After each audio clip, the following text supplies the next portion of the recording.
Hi friends, நம்ம இன்றைக்கி shell pasta தான் பண்ண போகிறோம். எப்படி பண்ணலான்னு பார்க்கலாம். தேவையான இன்க்ரீடியன்ட்ஸ் கோஸ், குடமிளகா, அடுத்தது பீன்ஸ், அப்புறம் கேரட் எல்லாத்தையும் நான் சாப் பண்ணி சின்ன சின்னதாக வச்சுருக்கேன். ஏன்னா அப்போ தான் வதங்கிறதுக்கும் ஷெல் பாஸ்தா பண்ணது கரெக்டாக இருக்கும். ஃபஸ்ட்டு நம்ம வானல் வச்சுக்கலாம். வானல் வச்சுட்டு தேவையான எண்ணெய் ஒரு 2 டேபிள் ஸ்பூன் எண்ணெய் ஊற்றிக்கோங்க. ஊற்றினதுக்கப்புறம் முட்டை உடச்சி அந்த எண்ணெயிலே போடுங்க. போட்டதுக்கப்புறம் முட்டையை நல்லா பொடி மாஸ் போடுவோம்ல, அது மாதிரி நல்லா கலக்குங்க. நல்லா அந்த முட்டை வதங்கட்டும். அந்த எண்ணெயில் இது பண்ணுங்க. நல்லா வதங்குற வரைக்கும் வெயிட் பண்ணுங்க. கலக்கி விட்டுட்டே இருங்க. நல்லா வதங்கினதுக்கப்புறம் நம்ம கோஸ் போட்டுக்கலாம். கோஸ் நல்லா வதங்குற வரைக்கும் நல்லா அதை வதக்கி விட்டுட்டே இருங்க. அடி பிடிச்சிடாத அளவுக்கும் பார்த்துக்கோங்க.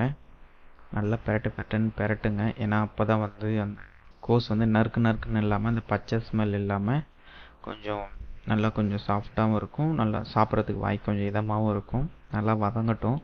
வதங்குற வரைக்கும் வெயிட் பண்ணுங்கள்.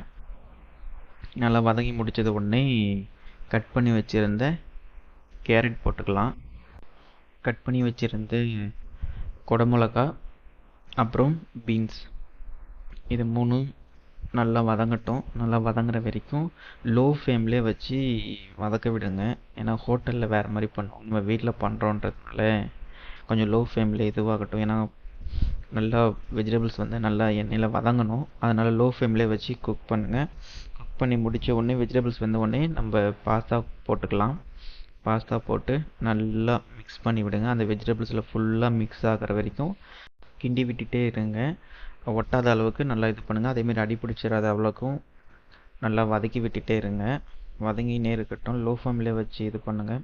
உங்களுக்கு தேவையான மசாலா ஃபஸ்ட்டு சில்லி பவுடர் போட்டுக்கலாம். சில்லி பவுடர் போட்டதுக்கப்புறம் கொஞ்சோண்டு கரம் மசாலா, உங்களுக்கு தேவையான அளவுக்கு காரம் போட்டுக்கோங்க. அப்புறம் கொஞ்சம் கரம் மசாலா, அப்புறம் கடைசியாக பெப்பர் போட்டதும் நல்லா மறுபடியும் நல்லா வதக்கி விட்டுட்டே இருங்க. ஏன்னா காரம்லாம் அந்த பாஸ்தாவில் ஒட்டுற வரைக்கும் வதக்கி விட்டுட்டே இருங்க. அடி பிடிச்சிடாத அளவுக்கு பார்த்துக்கோங்க. இது கொஞ்சம் ஹை ஃப்ளேமில் வச்சு நீங்கள் குக் பண்ணுங்கள். அடுத்தது கடைசியாக சோயா சாஸ். உங்களுக்கு தேவை கொஞ்சம் ஜூஸியாக வேணும் அப்படின்னா நீங்கள் டொமேட்டோ சாஸ், கொஞ்சம் கெச்சப், அப்புறம் இல்லைனா சில்லி சாஸ் 3மே ஊற்றி மிக்ஸ் பண்ணிக்கலாம். கொஞ்சம் ஜூஸியாக இருக்கும். ரெடி ஆகிடுச்சு பாருங்கள். கொஞ்சம் கலர்ஃபுல்லாகவும் நல்லா இருக்குது. நெக்ஸ்ட்டு பிளேட்டில் மாற்றிட்டு என்ஜாய் பண்ணுங்கள். இது ரொம்ப நிறையாவும் சாப்பிடாதீங்க. ஃபுல்லாக மைதா தான் இருக்குது. கொஞ்சம் உடம்பையும் பார்த்துக்கோங்க. தேங்க்யூ. மறக்காமல் சப்ஸ்கிரைப் பண்ணுங்கள்.